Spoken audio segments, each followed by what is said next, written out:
Hey there and welcome back to another My Hero Academia Vigilantes video, and today we're going to be talking about the latest episode to drop, episode 6, Crossing Lines, which follows up from the big ending of the previous episode where we met the violent vigilante Stendhal, aka the future hero killer Stain. The story's been making some pretty interesting story decisions, which are getting rather frustrating at this point, but it is what it is, I guess. We'll chat about those when we get to them. For now though, we actually start off with a really cool fake out scene for the cold open. We meet a Yakuza gang who are talking about how their power's waning and how that sucks, etc, etc. The episode really goes out of its way to make them seem like a big deal, and the implication here is that they're going to be set up as villains for the Vigilantes to fight this week. They're all stated to have super powerful quirks, and yet when they get back to their base, suddenly in bursts Stendhal through a window. They try to attack him and he dodges a little bit, but then he licks some band-aids and they're paralyzed, allowing him to kill them all. Also, I have to say, the most gruesome thing in this entire scene, it's not the carnage and the violence, it's this dude licking a line of used band-aids. Absolutely nasty. Regardless, I think it was very clever they did this. The shock of Stendhal bursting in and ripping these guys apart was very enjoyable, and reminds us just how dangerous he is for the inevitable showdown with the Vigilantes. In an alleyway, he starts taking off his costume and putting on normal clothes, only for Hachiska to appear and start to banter with him, and he ain't having any of it. He rants at her that she shouldn't be calling him Stendhal when he's not suited up with his mask, because without the mask, he's simply a mere man, and Stendhal's more than a mere man. He's the embodiment of judgment.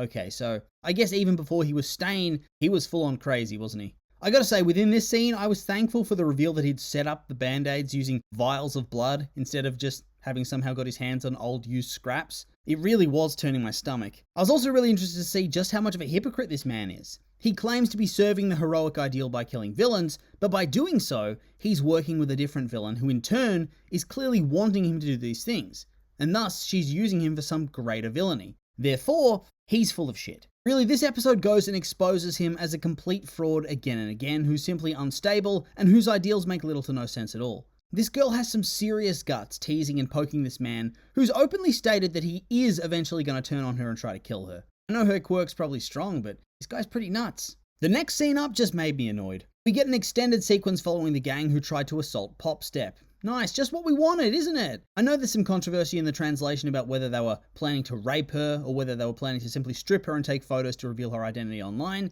but regardless, these dudes give me the ick. They are trashy scum, and the fact that we're clearly moving towards them having some sort of heroic arc is giving me, it's giving me feelings, to tell you the truth. How hard would it have been to not write this? Just introduce some other reformed villain into the equation, and there you go. Maybe not have the three dudes that tried to violate a 15-year-old girl be on the cusp of some sort of heroic vigilante arc, just saying. Why the hell would I want to see a long-winded scene of these clowns when I could see them being brutally murdered by Stendhal? Then Soga goes off on his own and meets up with Hachiska, where at first she's a little shocked that he didn't bring his buddies to the meeting. She warns him that Stendhal's out to get them, and then it all becomes clear she'd actually set him up. Stendhal comes out of the shadows to fight, with Hachiska giving Soga a choice. He can shoot up on her new trigger to fight this guy and survive, or after he dies, Stendhal is going to go after his friends and kill them too. So clearly there's a lot on the line here, and honestly I'm still rooting for Stendhal even if he is an insane hypocrite with his bad takes on society and his role within it. I'm not going to shed a tear for these guys.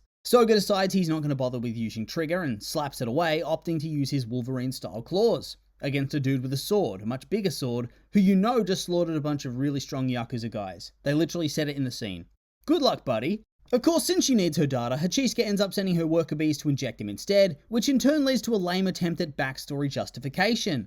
Oh, he's nasty like this because he was discriminated against for his quirk his whole life. I don't even understand this world sometimes. I get that claws/knives could be scary, but in this world, they feel like a very generic, basic sort of quirk that any hero might have. I don't see why his character would have some weird, they were scared of me backstory. Quirk discrimination for this guy? It felt odd, it felt forced. If it was all about his personality and not being able to fit in because he was hot-tempered and aggressive, I'd get it. But they kept going back to the quirk again and again. It was just strange. Obviously, it's not meant to fully absolve him, because they do show that he's delusional, but at the same time, it feels like this sequence was made to drum up more understanding and play at the whole society makes shunned people into monsters trope. And so, no. No thank you. Get him, Stendhal. Kill him. Turns out his enhanced trigger powers him up into a giant porcupine with metal quills, which is pretty interesting, I guess.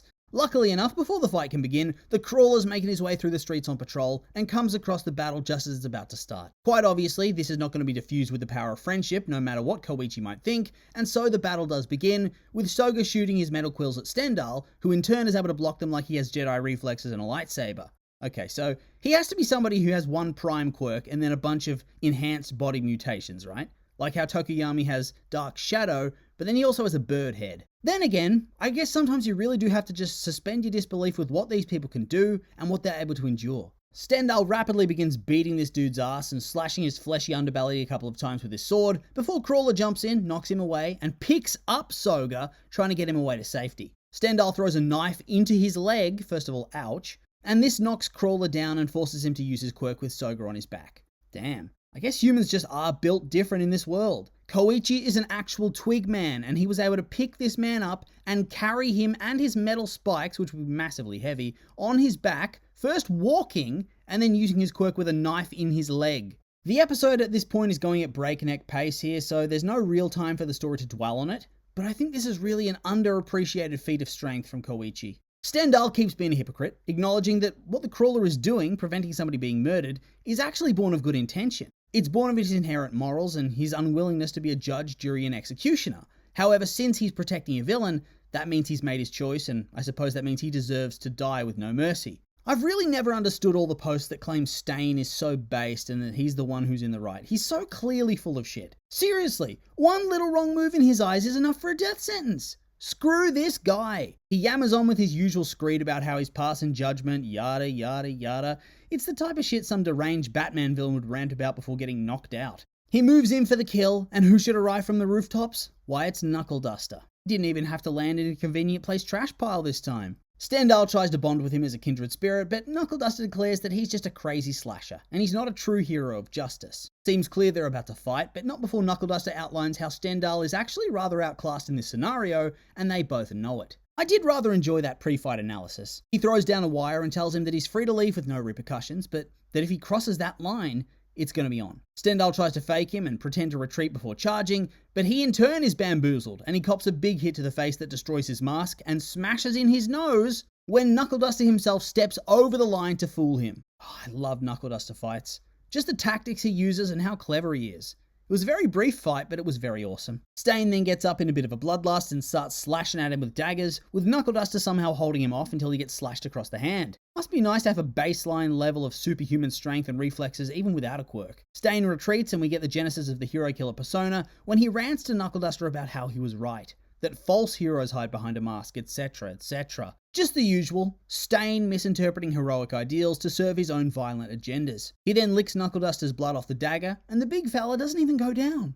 Is that normal? Doesn't it freeze you and make you collapse? Oh, I can't quite recall. Regardless, this does make him seem like even more of a Chad than he already did. He got the drop on Stain, he talks shit to him, he tricks him and punches him in the face, he talks more shit about him and his mask, he defends himself from a bloodlusted assault and withstands blood curdle. This guy's on the next level, isn't he? We had a little time skip where Popstep makes her way over to the scene of the fight to witness Knuckle Duster helping Koichi with his scraped knee. I guess it was from when his leg was skidding on the ground. He's of course whining and wailing about how bad it stings, but did he not also get impaled through the leg with a throwing knife? A wound that originally was bad enough to ooze blood that Stain could use to freeze him. Am I just forgetting that? Like, no?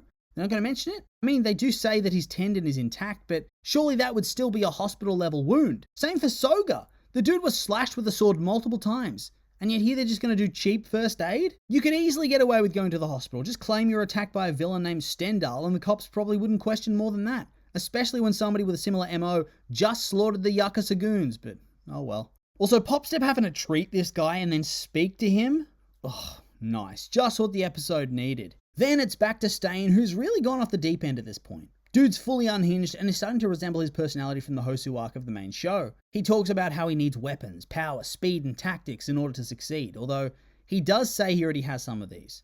Maybe he has the power and speed, but not the weapons and the tactics? Well, he certainly has the weapons. We've seen them. Maybe the tactics then. But his tactics were actually pretty good considering how easily he destroyed a whole room filled with extremely powerful Yakuza thugs. It's not really his fault he came up against a guy like Knuckle Duster. There's not much else he could have done. He got his ass kicked, that's true, but if he kept going after the blood curdle, who knows what could have happened? He probably would have won the fight. Hachiska comes to talk her shit to him for some reason, and he throws a dagger into her evil eye, which seemingly kills her. Good, I liked this. So many times in the media you'll have villains interact with one another, and they just somehow decide they're on the same side and should work together. It's always great when villains have their own agendas and are going to turn on each other in an instant. Plus, it plays into the idea of him telling her that he will eventually kill her. He then proves that he took all the wrong lessons from Knuckledust's speech talking about how he crumbles once he loses his mask, and he decides to turn his face into the mask by cutting off his nose. After he leaves, Hachiska gets up, showing she very wisely chose to play dead after he got violent, whilst he rants and raves to himself with a very grand speech, which leads to him claiming that the stains of his blood shall guide the world forward, leading to the name Stain.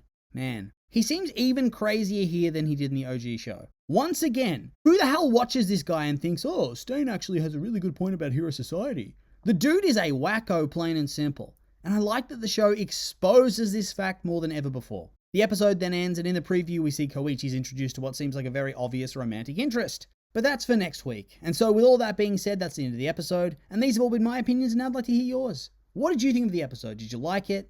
Hate it? I'm curious for your thoughts, so make sure to like, comment, and subscribe, and let me know.